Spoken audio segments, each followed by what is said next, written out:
আমাৰ গাঁওখনৰ নাম হৈছে মইনা গাঁও।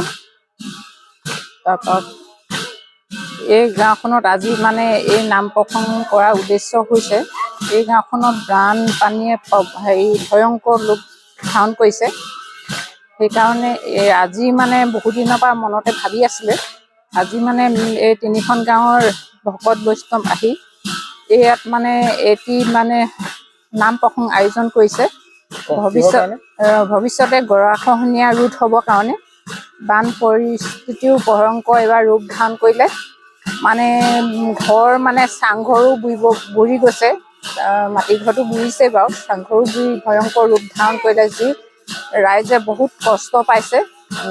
ৰাস্তাত 50 কিলোমিটাৰমান বাকী আছিলে মানে ৰিং বান্ধটোত ওলাই, ইয়াতে থাকিবলগীয়া হৈছে। গৰু ছাগলী বা মানুহ সকলো মানে তাতে থাকিবলগীয়া হ'ল। আমি মানে হেৰিয়তো কোৱা হৈছে, বিধায়কক কোৱা হৈছে আগতো, এবাৰ নাই অহা, আগত আহিছিলে। তাৰপিছত এতিয়া আকৌ নতুনকৈ ইয়াত গৰাখহনীয়া হেৰি কৰিবলৈ মানে ইয়াত আয়োজন এখন কৰা হ'ব বুলি কোৱা শুনিছোঁ। মানে বানমন্ত্ৰী অহাৰ কথা আছে বোলে, তাতে আবেদন এখন দিম বুলি ভাবিছোঁ। এতিয়া কি হয় আৰু এইটো কি আহে, এতিয়া দলনিটো আহে। এই মইনা গাঁও 3টা ভাগত ভাগ কৰা হৈছে। এইডোখৰ আমি যিডোখৰ ঠাইত আছোঁ, এইডোখৰ হৈছে NC ব্লক 1 নং মইনা গাঁও আৰু 2 নং মইনা গাঁও। আমি 3খন গাঁও আমি আছোঁ আৰু আমাৰ 52টামান পৰিয়াল আমি ইয়াত আছোঁ।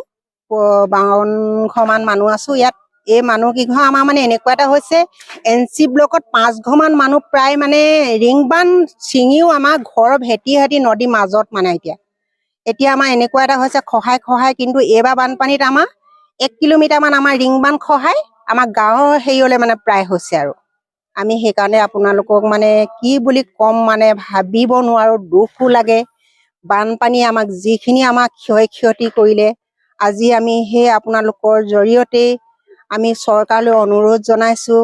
আমি এই অনুৰোধৰ মতে যদি আমাৰ ৰিং বান্ধটো বনাই নিদিয়ে, আমাৰ ৰিং বান্ধৰ আমাৰ ক্ষতি হ'লেই, আৰু ৰিং বান্ধটো যদি আমাৰ শেষ হৈ যায়, তেতিয়া 12-13খন গাঁও মানে বানপানীয়ে হালধিবাৰী মথাউৰি ছিগিলে তেওঁলোকেও শাস্তি হ'ব। সেইকাৰণে আমি অনুৰোধ কৰিছোঁ ৰিং বান্ধটো যাতে আমাক বনাই দিয়ে। নাম প্ৰসংগ কৰিছোঁ আমি 5-6খন গাঁৱৰ মানুহ লগ লাগিছোঁ আৰু তেওঁলোকে আহি নাম প্ৰসংগ কৰিছে।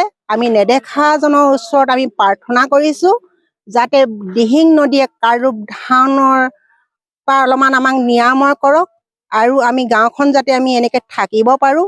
আৰু 3-4 বছৰত আমি মইনা গাঁওখন একেবাৰে ধ্বংসৰ ৰূপত মানে আপোনালোকে দেখিবলৈ পাব। আমি এনেকুৱা এটা আমাৰ পৰ্যায়লৈ আহিছে। বিধায়কৰ ওচৰলৈ আমি গৈছোঁ, কিন্তু বিধায়কে আমাক ইমান বানপানীৰ মাজতো তেওঁলোকে আমাক কিন্তু কোনো এইবাৰ সহায় নজনোৱাৰ কাৰণে আমাৰ বেয়াও লাগিছে।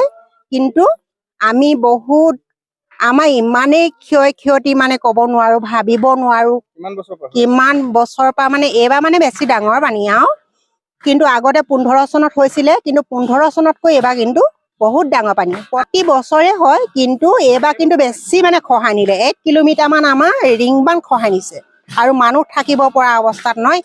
এইবাৰ আমাৰ এনেকুৱা এটা হৈছে, ঠায়ে আমাৰ গাঁৱৰ মাজেও ৰিং বান্ধ মানে খহাই নিছে। ইমান কাৰৰূপ ধাৰণ কৰিছে। আমি সেইটো কাৰণে সকাহ পাবৰ কাৰণে আমি নেদেখাজনৰ ওচৰত প্ৰাৰ্থনা কৰিছোঁ। আজি 5-6খন গাঁৱৰ মানুহে নাম প্ৰসংগ কৰি এইয়া বৈষ্ণৱ বহি আছে। তেওঁলোকে আমাক সেই নেদেখাজনৰ ওচৰত আমি প্ৰাৰ্থনা মাৰ প্ৰসাদ শৰাই লৈ আমি এয়া আপোনালোকৰ ওচৰত হাত জোৰ কৰিছোঁ, নেদেখাজনক প্ৰাৰ্থনা কৰিছোঁ আমাৰ গাঁওখন যে নিৰাপদে থাকিবৰ কাৰণে আপোনালোকে চৰকাৰক অনুৰোধ জনাইছোঁ আপোনালোকৰ জৰিয়তে।